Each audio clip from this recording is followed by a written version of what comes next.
Hello, this is Michael Gross, and you're watching What's Neat with Ken Patterson. Jenny and Zoe and I are and Mike and James are doing the show to give Ken we'll mention the pajama bottoms then. No, we will not. What is going on here tonight? We will not mention those. You want me to set the timer? It's already? Is this the self-destruct? It is. Excellent. Hey, We're Steve going. Mantia. Hello. Glad to have you tonight. I'm glad to be here. Look at this. I got Robert Stears sitting next to me this evening. Hey, Robert.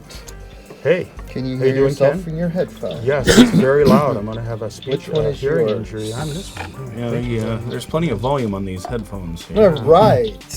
Yes. We have a lot of I'm fun really stuff to talk rocking about out. tonight. I know, right? Yeah. Turn on the Pink Floyd. Oh, we could do that. Copyright. Yeah. I got some Led Zeppelin in the car.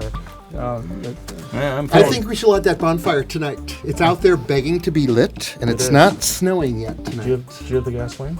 I do. Is that supposed to snow? Yes, it is. Oh, dear. Measurable snow on Wednesday. All right, we got Steve well. Mantia, Mike, James Regier, and Dr. Robert Stears, otherwise known as Robert Stears. We have Zoe and Jenifer. Steve Mantia, give us a countdown. 3, 2, 1.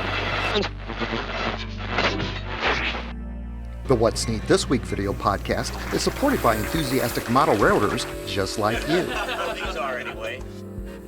And by GL Robotics. With over 61 colors of 3D printing filaments in stock, your gateway to new technology. Check out their website at glroboticsusa.com. And by ABR Model Works. ABR Model Works designs and makes model railway building kits and scenic accessories for HO scale, with an emphasis on ease to build and highly detailed, realistic-looking scenes, and are available at Spring Creek Model Trains. Check out their website at abrmodelworks.com. Additional support is provided by Spring Creek Model Trains, your destination for model trains. Stop in and say, wow. Check out their website at springcreekmodeltrains.com. And by Intermountain Railway Company, where the detail makes the difference. Check out their website at intermountain-railway.com.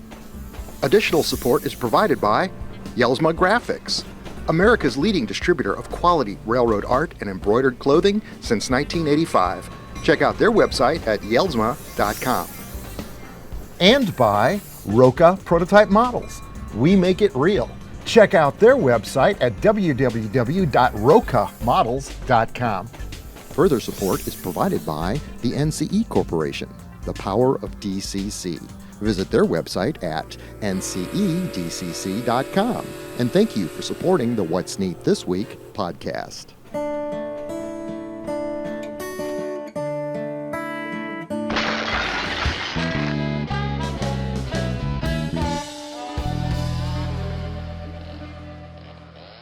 This is the What's Neat This Week, show number 222 for January 21st, 2023. Should have been 2022. It would have been Right, good. yeah. Yeah, there you go. I'm your host, Ken Patterson, the host of the What's Neat Show over at Model Railroad Hobbyist Magazine, and the February show did get uploaded this week. Jeff Schultz is working on it. March is already in the can partially and ready to go. We are moving along at light speed the way we're supposed to be doing. We've got a lot of things to cover tonight, and we're going to start with the introductions of all these wonderful people sitting around me tonight. First over here, like I always like to do, we got our favorite Mike Budde. Hi, everybody. Hey, Mike. Good to have you tonight. Thank you. Out in Skype land out here, which I am now going to hit record on the screen capture so that we can get your beautiful faces in 3 seconds. I've got Jenifer, Kirk, and I also have Zoe. Say hi, guys. Big hello to you.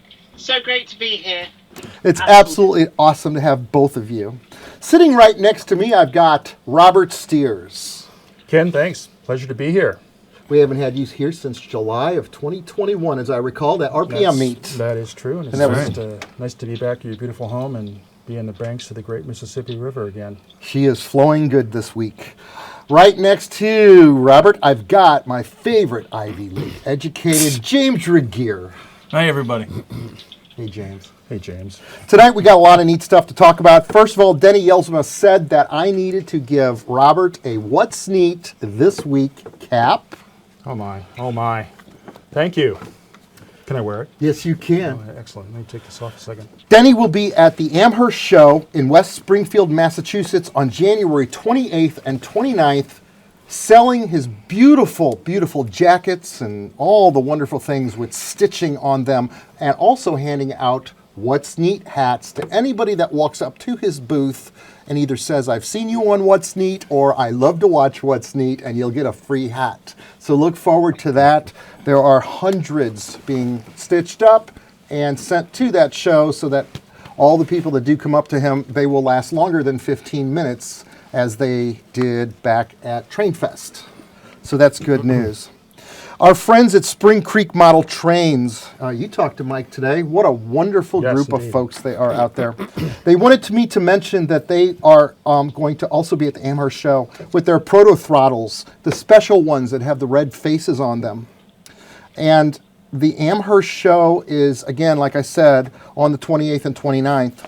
Now, you remember Chris from ABR Model Works in Australia. Mm-hmm. Spring Creek is the exclusive distributor in the United States to sell that product. I wanted to mention that on the show so that when you go to the ABR Model Works website and you pick out whatever it is you want, it'll be shipped here from the United States. Will save you a great deal in shipping from Australia, which is a wonderful benefit that Chris has offered. Also, the last thing I want to do is say that Spring Creek has got a lot of train shows ready to go, and they're going to work the East Coast quite heavily as they pull the trailers. In fact, the family's going to be working 2 different shows every weekend, and I want to go over some of the dates. First is the North Texas Console Train Show coming up at the Plano Center. They're there right now, in fact. That is January 21st and 22nd. That is right now. Yeah. That's awesome. Also, the next show is the Amherst Model Railroad Society show that we just talked about in Springfield, Massachusetts, January 28th and 29th. Tell them you've seen them on What's Neat. They are going to have a full line of trains to sell. All the really cool stuff is going to be there at that show. I view their booth as the most dangerous one in the entire train show because you walk in there, you're going to walk out with a lighter wallet. I love those impulse purchases. The Wichita Train Show and Swap Meet is also coming up February 4th and 5th of 2023. That is going to be held at the Cessna Activity Center. Oh. The next show after that is the Great Scale Model Train Show and Railroad Collectors Show, February 4th and 5th at the Maryland State Fairgrounds. Look forward to that. That's in Timonium, Maryland. And the Great Train Show at Indiana State Fairgrounds. They're going to be at that one on February the 11th and the 12th in Indianapolis, Indiana. And the Lincoln Railroad Historical Society Train Show, the Lancaster Event Center in Lincoln, Nebraska, February 18th and 19th of 2023. And then February 26th and 25th, they're going to be in San Antonio at the Model Railroad Association's Garden Ridge Community Center in Garden Ridge, Texas. Another great show coming up. And here we are into March. They've got shows already scheduled at the Findlay Fairgrounds in Garden City, Kansas, March 11th and 12th. Say hi to Deb and Dave and all the wonderful folks at Spring Creek Model Trains. And guys, if you have something that you're wanting to get from Spring Creek Model Trains, you know they're going to be in your neck of the woods. Go ahead and order it now. Tell them to deliver it to the show. Save yourself shipping and handling. That is true. And one more show I want to bring up because we did this show. This is the Rocky Mountain Toy Train Show. We were at that show one year. April 15th and 16th of 2023 in New Braunfels. This is in Denver, Colorado. Yeah. April 1st and 2nd. Let me make sure I get that right. At the National Western Complex. The Rocky Mountain Toy and Train Show, April 1st and 2nd in Denver, Colorado. That's the show that we did, and that was a really, really fun show to do. Did you say you wanted a pencil? Yes, thank you. Now, here's how this works. I'm usually sitting here pointing. Ken will stab you, so yeah, if I do, defend yourself. I need to step back. You know, armed. All right, Robert, you have created a company called Roka, R-O-K-A Models, Roka Prototype Models. You can check out their website at rokamodels.com. Thank you. And you have got these beautiful safe pack auto racks on the table. You and Mike, you guys, I want to hear what you got to say about all this. Well, thank you. I really appreciate you having me here, and we had a good day today eating barbecue. Oh, we went to Sugar Fire. Yes, indeed. And it's nice to be back in the barbecue belt of the U.S. In Montana, we don't have such luxuries. But I'll be at Amherst, and I'll be at the Spring Creek Show in July, and also the Rocky Mountain Show, which is Denver's my hometown. So I'll be there. And I really appreciate you allowing me to come on the show. Since let me back up and say, Roca, I've gotten a lot of comments about that. It does not mean Republic of Korea Army. Okay. And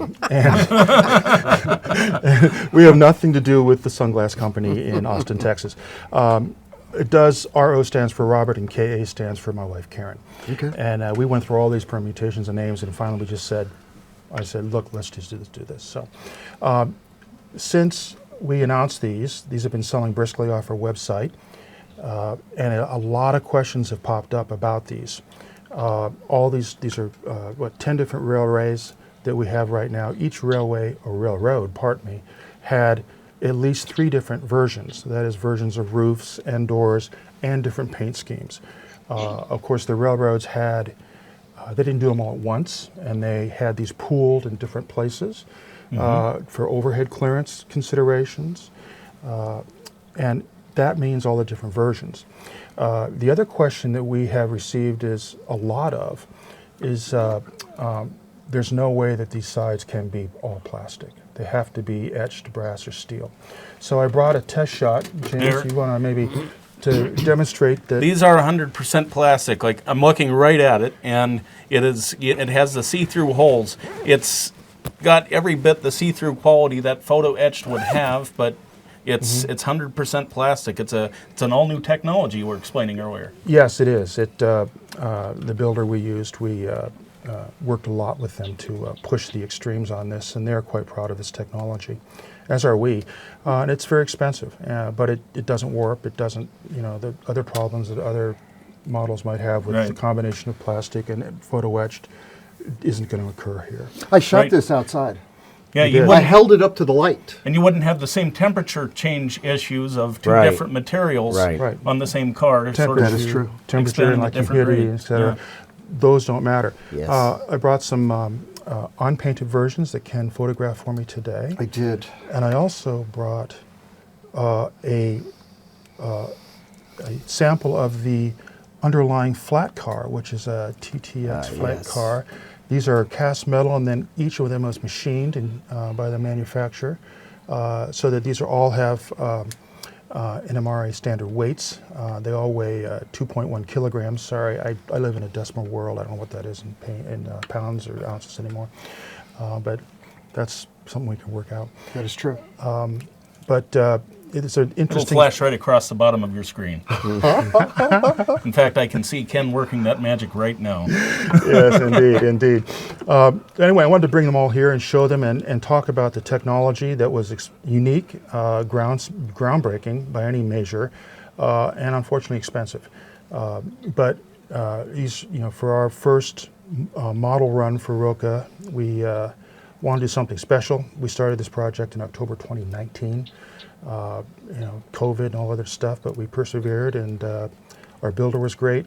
My lovely wife Karen was great, and here they are. The models, the ship with the models docked in Seattle, Washington port today. They're going to be unloading starting Monday. These will be at our Billings, Montana shop within 10 to 14 days, pending customs and weather in the northern Rockies, etc. I'll be inspecting every single car personally and sending them out so that they leave us and arrive at the customers' homes in great shape. Many of these different prototypes, we've done all of the railroads that purchase these, which is 10. And in many of the railroads, we did several versions, such as these Norfolk and Westerns, as delivered and then as rebuilt. And there are a lot of variations of these, which is complicated, and we had a ton of questions about which is the right era. And I know, Mike, that you had some questions about which is the right era and why they made so many changes in these, etc. Yeah, right. When these first came out, they were delivered with The accordion doors, right? Yeah, Yes. yes, and full-length roofs. And then towards the late 80s and especially early 90s, I started noticing a whole bunch of them with the roofs and the doors gone, more like this car here. And Bob was telling me that it was because of the changing demographics of the freight they were hauling. There were a lot more SUVs and vans and trucks, and those decks were adjustable in there, so a lot of them were changed from tri-levels to bi-levels. And a lot of these cars without the roofs were still set the eastern part of the country where the clearance problems were still an issue, but out west it was pretty wide open for full height cars like these and cars with the full roof. So a lot of it depended on what pool the cars were in and what product they were carrying, but they would just stay in that same back and forth And then I'd route. imagine probably when they'd get to them, because you have a whole bunch of freight cars in your roster, and you're not going to get them through the shop all at the same time. Right, You know, right. So it was very common to see in the same train of these. I remember these were really one of the two first enclosed, vandalized protection, so to speak, auto carrier cars, because the vandalism was over the top in Right. the mid 1970s, and Yeah. the eastern overhead clearances would not allow multi-stack cars or auto rack cars at that time. When I tell people about when the people ask what era can I say, or what era can I get, the only thing I can really tell them, conclusively is that the as delivered era with the low roof and the accordion end doors that opened like an accordion, that's how they were delivered. Okay. And they were delivered in mostly tri-levels. If you think about 1974, and Lot Mike more and cars. Right. there were a lot more small cars because there was the 1973 Yom Kippur War. If you remember, there was a huge gas shortage. So Detroit immediately started producing smaller cars, a lot smaller cars compared to the behemoths that we all grew up with, and the ones you love and me love. Right. And so these came out prepared for small cars. So when the oil crisis ended, since we're Americans, we wanted big cars with fins and stuff. So yeah, exactly. So Right. the railroads put these through their shops, and they took most of them, a lot of them, took the roofs and the end doors off to facilitate the bigger cars and the oncoming pickup and SUV craze. Okay.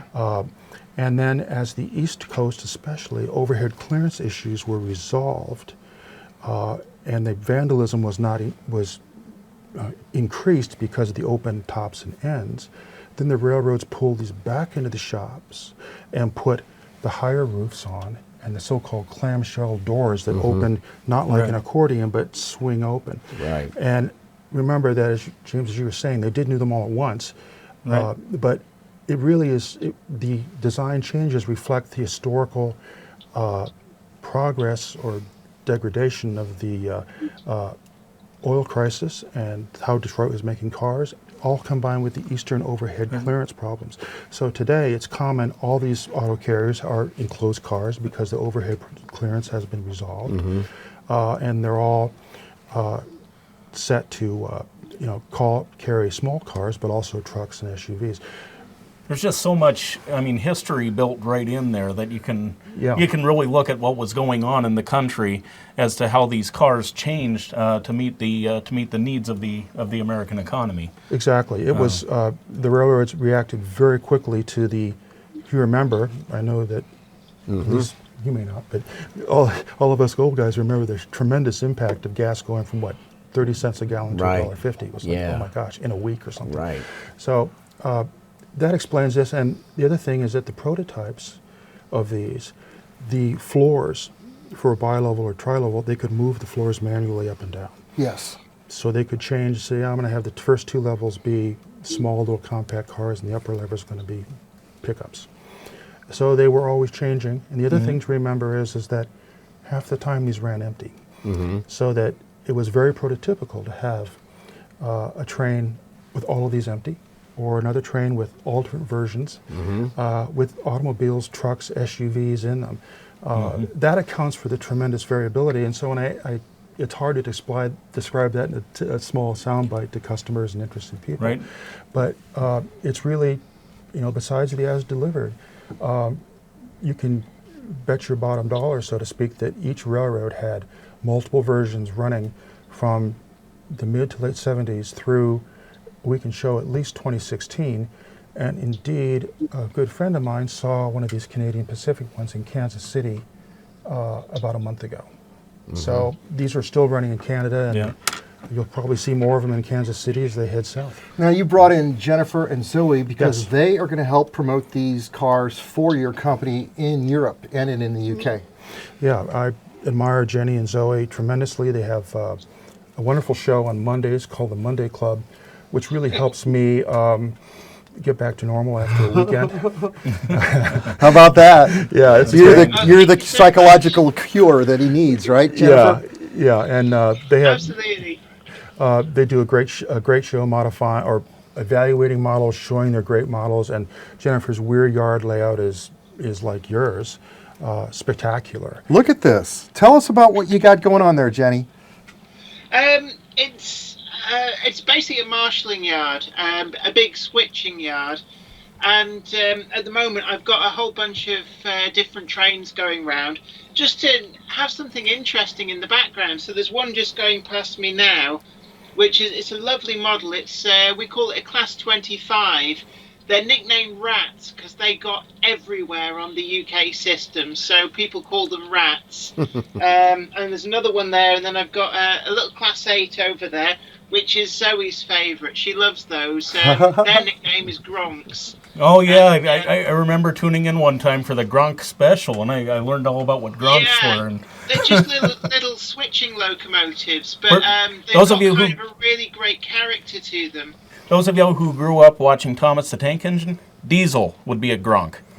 Exactly. Yes, Diesel is a Gronk. And something That is very special cool. about their Monday show is that there's always a contest about where the TARDIS is, which is for you Doctor Who fans. Oh, it's yeah. time I and told relative her to put dimension it and out, but space. she's hidden them away. I unfortunately did not bring a TARDIS tonight, although I Oh, there it is. There it is. very much tempted.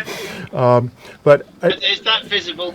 the other reason I really enjoy watching Jenny and Zoe's productions is that, the Brits like us and the rest of the English-speaking world and beyond, the Brits are well known for their exquisite model railway productions Yes. and layouts.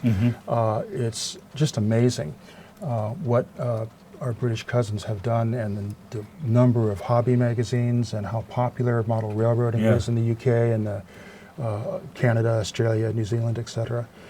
So I enjoy seeing all these different prototypes that for us run on HO track, and they're really tempting. But Now, one thing I got to ask about the TARDIS. Okay, now, It looks like a phone booth. well, right. Obviously, It kind of is. so the one thing I want to ask is so the exterior is obviously 1/87th. Now, is the interior 1:1 scale? Because it's bigger on the inside than on the outside, right? you, sir, are a Doctor Who nerd, a total Doctor Who nerd. It's spacious. I You don't love want it, to James. Open the door if it's underwater. My gosh, last week we called you a geek, and this week you're a nerd. Just chuck it up to an A+. Well, I'm 100%. it's one nerd to another. I somebody who knows that. That's my Takes kind of one guy. to know one, huh? Exactly. We are running a train down here tonight also as well. Oh, yeah. Finally, after about, what was it? I think we might have ran a train during Anna show. Probably. It's But the it's Pac-Man been train. 6 months. Yeah. Yes, the Pac-Man train is running tonight. There's 324 wheel sets in that train. We counted them, didn't we, today? That Yes, is we quite did. a long train. And it's a wonderful Canadian Pacific ore train, deep, close to my soul. Now, I told you it's supposed to be ore, but because I love the sparkliness of yes. black coal, this is my railroad. She hauls coal. It's not But- prototypically accurate, but it's what I like, and it's just for fun, right? I know, but this There you has to go. be like a 100-car training tent or something. Yeah, It's- 87. okay, Yes. 87. In the metric system, it's 100. It's, So Jenifer's- it's diamond ore. Then it needs is a lot correct. of processing and it becomes diamond. So Jenifer and Zoe were going to be able to run some of these on their layout and be able to show this off on their shows, correct? Yes, indeed. Absolutely, yeah.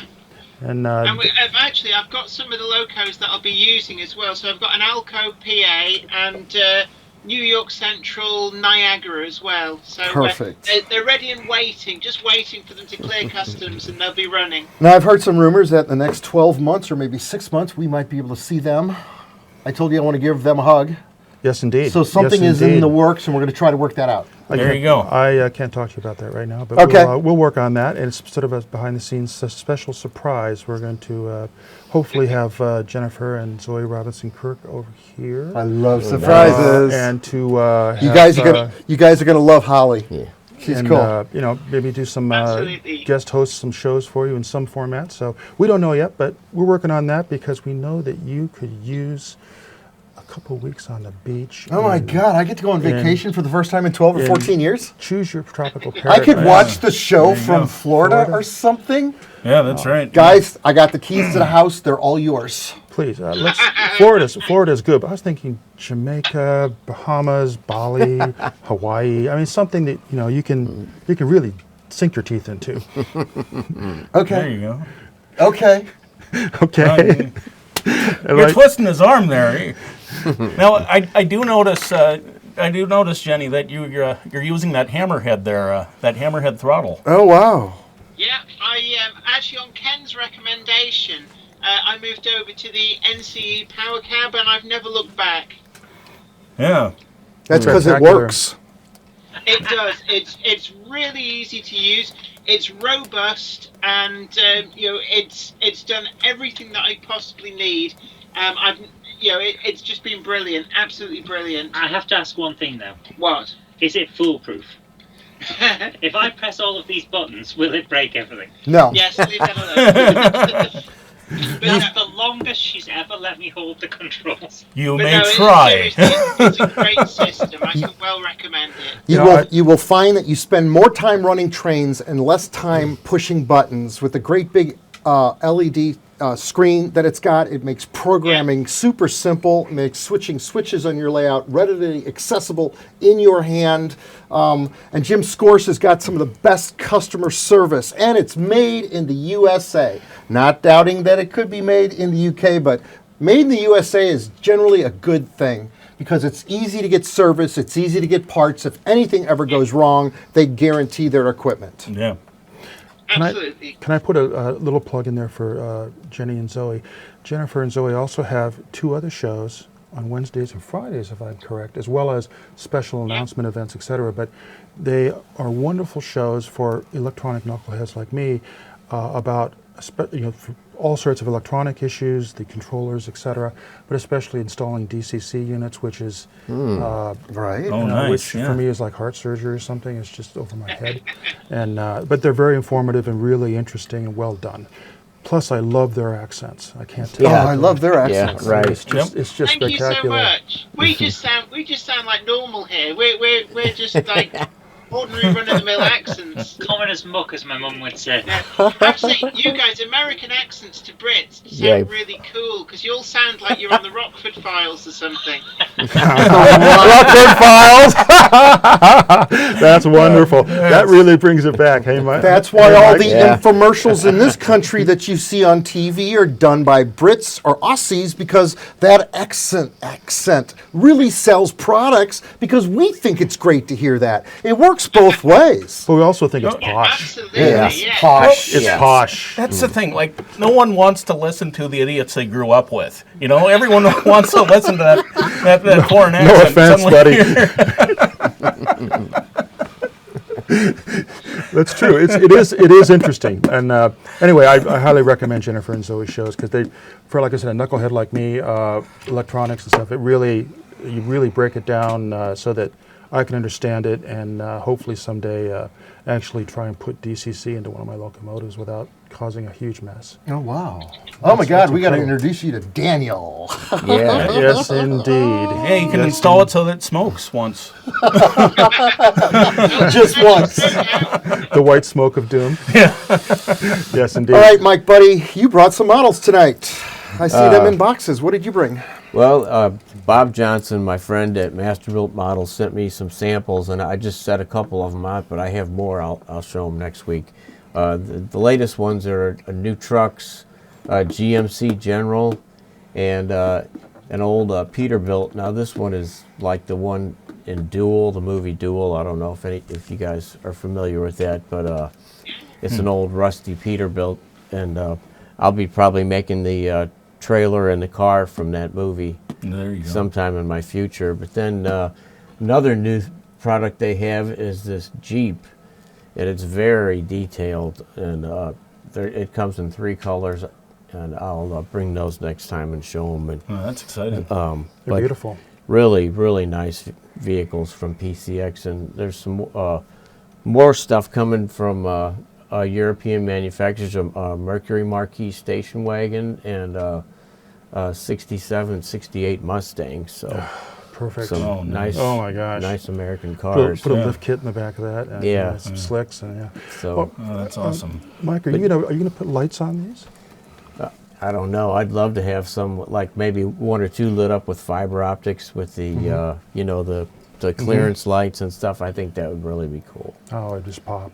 Yeah. Beautiful. So, the one thing I wanted to ask you, Bob, is you were talking about these sides, and Ken and I had the old brass models, Yes. and one problem we always had was the insides were white, but then the outside was red, or all these various colors. yes. And no matter which side you tried first, the other side you ended up bleeding through. And how did you overcome that hurdle in this?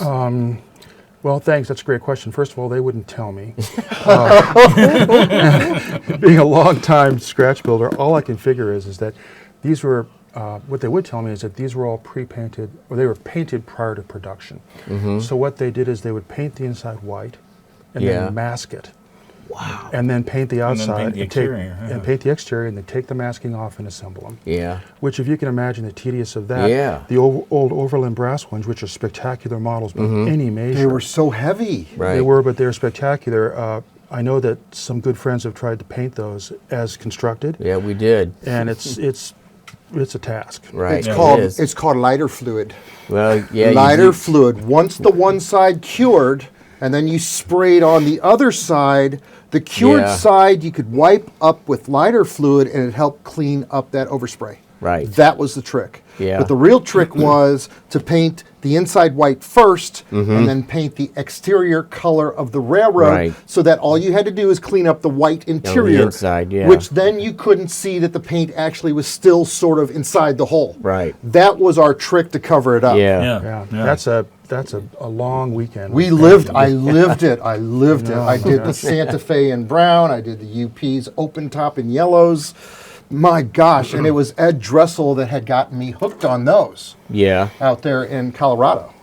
Well, I'm glad you got that monkey off your back, Ken. It's nice to. I mean, that's a heck of a project. I got rid of a lot of monkeys this weekend. Yes, sir. I'm just noticing, you got these undecorated models here in most of the configurations that you have painted on the table, and the details just really pop out. You see how they're done, the individual wire, Yes. the wire airlines, that sort of thing, that they just pop out in ways that that are kind of lost when you have the whole thing under paint. It's an interesting optical illusion when your eye and your mind's eye are not distracted by the color and the lettering. Right.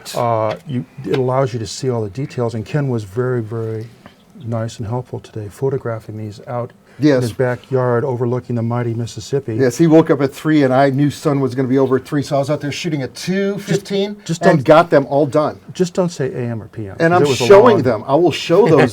Some of the photography, even though they're just in gray, the gray really accentuates the detail. I can't tell you how amazing it was to paint. This is the first time I have ever photographed gray samples.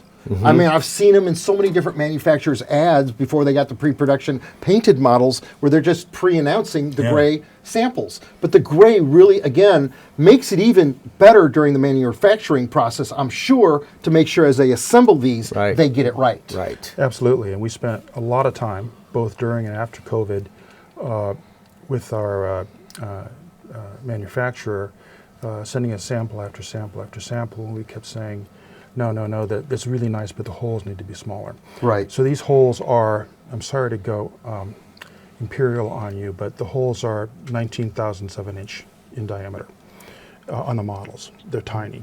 And the Chinese manufacturer who's a wonderful guy in Hong Kong, got very vexed with me about why so small. And I was like, well, you know, my customers are very demanding. You know how Americans are. And then he said, okay, all right. And so, the other thing that people ask me, if I may say, is that the doors are made not to come off on these.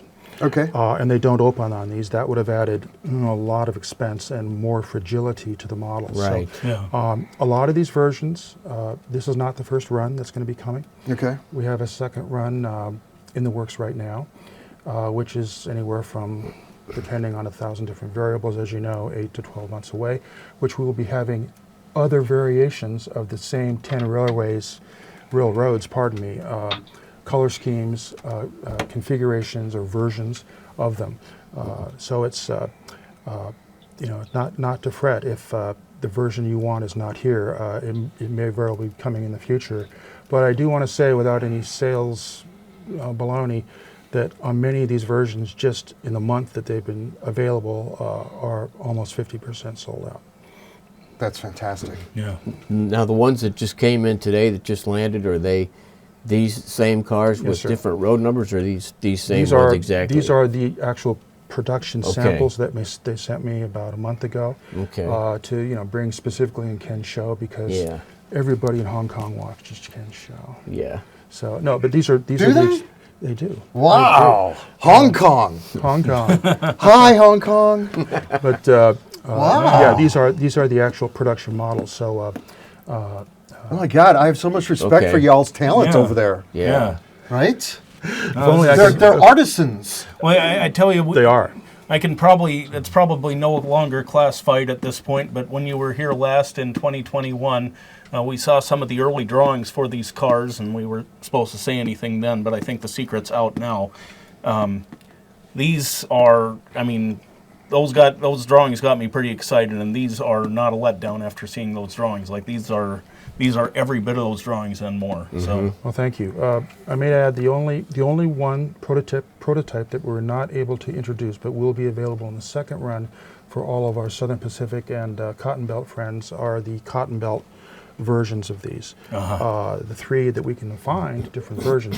And if anybody out there has photographs of more versions, let me know, because I'm always hunting for photographs of different variations of these, and there seem to be hundreds. Mike, you've got photos. Yeah. At Dressel, I know you have a ton of photos. We talked about this week. That reminds me about the Snap Pack. Yes. We keep getting questions about that. Yes. Yeah. The first version of this was an experimental car by, was it Detroit? Yeah, DT&I. Yeah, thank you. DT&I and Norfolk and Western. Right. Notice I said Norfolk because my son-in-law is from Virginia. So that was a Norfolk. Yes. That was a one-off experiment that was the same type of car. It had a smooth roof, a short smooth no corrugations, roof, and it had different corrugations on the side.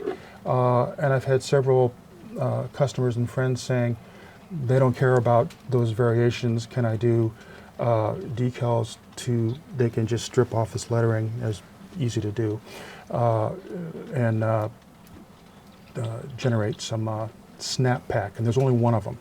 So it's not commercially viable, but there's folks that want to basically make one that's not nice. Yeah, and it's a cool car. It's a good starting point. It's really for a colorful, cool car, and you never know, I might scratch build one of these days. Yeah, very cool. Now I got another question about these cars. This flat car, this cast iron or cast metal flat, is a true low level flat that we've never had in HO scale before. And Correct. here's a model of the ones that I build to use under my auto racks, and they're pretty similar. This is actually built by Whitehead and Kales. They built the whole car structure and flat car and everything. But I would love to see this offered separately, because with a little bit of modification to the side sills, you could build some really nice models, backdated auto racks Certainly. with these. This isn't exactly the same here. It's got a little bit of an extra ramp in there, but the whole thing about these low-level flats, they were so low, the floor was 2 foot 8 inches from the top of the rail, and they achieved that by having the draft gear located above the deck instead of below. So that's why they had to have risers at each end for the vehicles to drive over to clear that draft gear. Huh. So, and that's why this is all built up on the ends here. So then the middle deck on these cars had to be hinged from like this far back. It had to be hinged up so the vehicles could be driven out on the bottom. So Absolutely. this would be really a great a boon to a lot of modelers to make this available. It'd be a great starting point for That'd be people neat, that. yeah. Well, it's an inspiration. I really need to have you do an in-service with me on that, because I have a lot to learn about Okay. about these particulars. And I want to point out that it's just not a model you built. That's a scratch-built model. Wow. From and when you look at it, Yeah. it's over the top, cool, definitely passing Mike Budde grading system. And it's a spectacular model. But I really would like to learn a lot more from you and get some, some other book references and stuff. Jenifer and Zoe, Whitehead and Kales, who made these cars, was a heavy machinery, heavy industrial production company in the Detroit region, as I remember. Detroit, Michigan. Yes, right. And they were eventually bought out by several different iterations. Are now their company persists, but in a different name. But they were in the 60s, 30s through 70s and 80s even. They were a major, huge U.S. heavy industrial manufacturer. They made a lot of the highway truck auto carriers too. The trailers and racks over the trucks were made by Whitehead and Kales. Yeah, they were definitely jut on the business when it came to heavy manufacturing. Right. But yeah, let's talk about that. And you never know what might happen. But I'm inspired by your knowledge and your enthusiasm. That's for sure. I can't believe the knowledge at this table, Mike. No, but I really It's like amazing. that. I really like that idea too for the flat car, just because the weight is all there. Like Yes. you don't need the superstructure. It's all right there in that substructure. You don't have that. You don't have like a shapeless weight that's on the floor that won't look good if it's if it's exposed. That would all look good under paint and Absolutely. And from the vendor producer point of view, a flat car like that is really, really cool. But what adds to the super coolness of it is all the loads you could put onto it. Oh, absolutely. And the number and types of different loads, automobiles, stacked containers, ISO tank containers. It's just endless of the types of loads that would fit on this beast. And these were, I've actually semi-tractors. I've seen parts in the United States where, especially in the Rocky Mountains, where instead of building a bridge across a stream or something, they'll put one of these in on stone abutments or cement abutments, and that's the bridge, because they're just bulletproof. Yeah, I saw where they did that with a boxcar in Arizona somewhere. Yeah, I keep threatening my wife that there's going to be a boxcar in our side yard pretty soon, but I think she realizes I'm full of hooey. So. Actually, I could see you doing that. Yeah, it's true. It's true. Mike, any more questions? No, I think we got it. That about does it, I think. Zoe and Jenifer, anything else from the beautiful UK that you guys want to bring up, mention, or just tell us where to watch your show? Well, absolutely. Well, I'm on YouTube as Jenifer E. Kirk, and you can catch the Monday Club at 7 p.m. GMT. And then we've got our regular Wednesday and Friday videos. We've also just on the verge of releasing my second ever commission of a freight car. That is very cool. They're available through Rails of Sheffield at £25 I'm not sure how much that is in dollars, but they do ship to the US. That's a cool car. So, my lovely Oh, assistant yeah. here is holding it up to the camera. And also, the latest TV series that I'm in is currently airing on the UK TV network on a channel called Yesterday. And this is a model rail related series. It's actually the second series. Really, really successful with the first one that I did a couple of years ago now. So it's called Hornby, A Model World. That's going out. It's a really interesting look at the UK model scene. There's a lot of great modelers on there. We've actually got Jules Holland, Pete Waterman. There's some of the celebrity modelers who are into the scene as well. And also a lot of behind-the-scenes looks at how new models are created. And whilst I'm probably not supposed to say, but NordVPN would let you watch it on catch-up. But Now- you didn't hear that from me. Now, Of I've course, noticed you mentioned Hornby, and I've noticed that Hornby has, at least in my Facebook feed, there's been popping up several advertisements for Hornby products of American prototypes, and including the new Acela Express that Alstom is making for Really? Amtrak. I saw that. There will be a train set available, like a complete train set. I don't know if they'll offer it, separately for those that already have finished layouts, but they're offering a starter set that includes the power pack, a loop of track, as well as the Acela Express, and it looked pretty impressive. So it looks like Hornby is trying to get into the American market. Of course, they already had some familiarity with River Rossi, which they've taken over and that sort of thing. But it'll be interesting to see what they come up with. Yeah, because they're a huge player here in the UK. The company's just actually, I think it was last year, had their centenary, 100 years old. So I suppose it's a natural progression to try and edge into markets such as the US. I know certainly they've brought out a lot of Australian outline models, which look amazing, and they've done really, really well.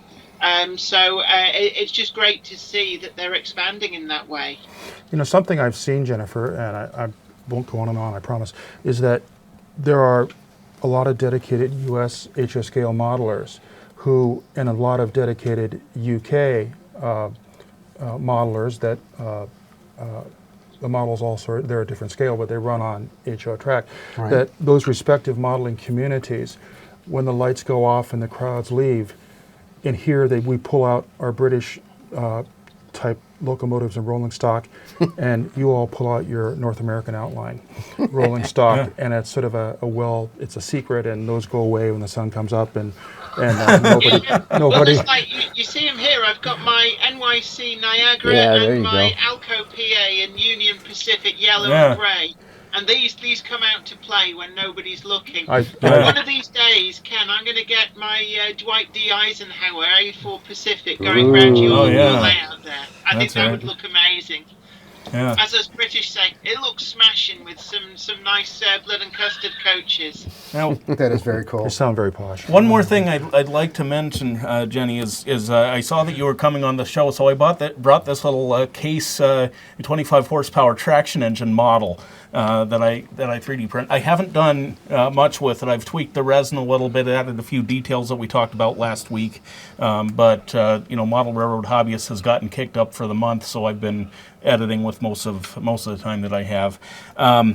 But I just wanted to mention that because, Jenny, you showed me some footage of the scale and functioning traction engine, the steam traction engine that you and your dad built. And my father built it, but I helped him run it.